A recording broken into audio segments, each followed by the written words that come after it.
بسم اللہ الرحمن الرحیم۔ صبح بخیر پیارے دوستوں، تمام دوستوں کو جمعہ مبارک ہو۔ دوستوں، اصل انسان کون ہے؟ ہم لوگ سمجھتے ہیں کہ انسان جو ہے یہ جسم کا نام ہے، لیکن اصل انسان کی روح ہے۔ تمام معاملات جو ہیں وہ روح کے ساتھ وابستہ ہیں۔ روح ہمارا سانس، ہماری جان جو ہے وہ ہے، جو کہ اللہ کی بارگاہ سے آئی تھی، اور جب انسان دنیا سے جائے گا تو اس کی روح جو ہے برباد کر جائے گی، اور جسم جو ہے وہ یہاں رہ جائے گا، جو کہ سپرد خاک کر دیا جائے گا، یعنی مٹی کو مٹی کے ساتھ ملا دیا جائے گا، اور کچھ مہینوں کے بعد انسان کی ہڈیاں، جسم جو ہے وہ بھی ختم ہو کے مٹی بن جائے گا۔ تو دوستو، روح جو ہے، روح کیسے ہم سے خوش ہوگی؟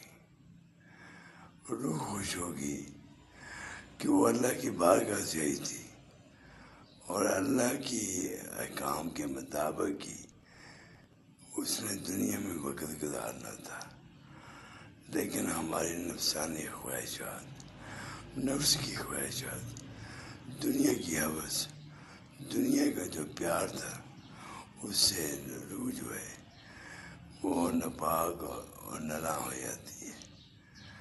تو روح راضی ہوتی ہے اللہ کے ذکر سے، کہ اللہ کا ذکر کیا جائے، قرآن پاک پڑھا جائے، اس کو سمجھا جائے، اس کے احکام کے مطابق زندگی کو گزارا جائے، تب روح بھی راضی ہو جائے گی، اور اللہ تعالیٰ کی رضا جو ہے وہ بھی پوری ہو جائے گی، اور ہماری کامیابی جو ہے دنیا اور آخرت کی وہ بھی ہو جائے گی۔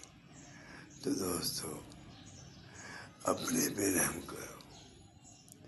اگر ہم اچھا کریں گے تو وہ بھی اپنے لیے، اگر برا کریں گے تو وہ بھی اپنے لیے۔ رب نے جو حقوق رکھے ہیں اس کو اللہ کی رضا کے مطابق پورا کریں گے تو تب ہماری کامیابی ہے۔ تو قرآن پاک عربی پڑھ لینا کوئی معنی نہیں رکھاتا۔ قرآن پاک نازل ہوا ہے ہمیں سبق کے لیے، کہ ہمیں دنیا کا سبق جو ہے وہ دیتا ہے کہ زندگی ایسے گزارو، حقوق اللہ، حقوق العباد، حقوق والدین ایسے پورے کرو، تو پھر پاک کلام جو ہے اس پہ عمل ہوگا، اللہ کے حکم پہ عمل ہوگا۔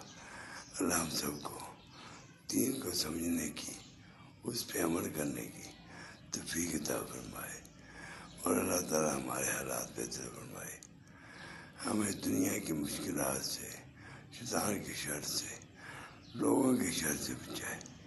آمین یا رب العالمین، آمین۔